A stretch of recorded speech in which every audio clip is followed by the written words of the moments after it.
My Grandmother's House, written by Kamala Das. Kamala Das is an Indian English poet and short story writer. Madhavikutty was her popular pen name in Malayalam. She changed her name to Kamala Suraya later. She wrote on various issues concerning women, childcare, and politics. Her work portrays her irresistible love for a warm past which is free of the hypocrisies of the present. Nature, women, love, and marginalized sections of society occupy the heart of literary space in her works. Now, let us come to the poem. My Grandmother's House. There is a house now far away where once I received love. That woman died. The house withdrew into silence. Snakes moved among books. I was then too young to read, and my blood turned cold like the moon. How often I think of going there to peer through blind eyes of windows or just listen to the frozen air, or in wild despair pick an armful of darkness to bring it here to lie behind my bedroom door like a brooding dog. You cannot believe, darling, can you, that I lived in such a house and was proud and loud?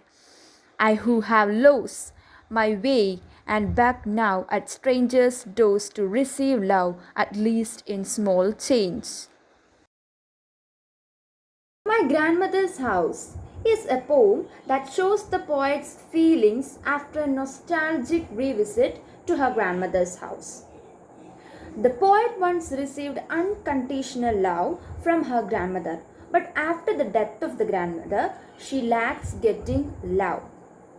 The poem mainly deals with the natural love of past and artificial love of present. The poet wanted to regain her past, which was her golden days of life.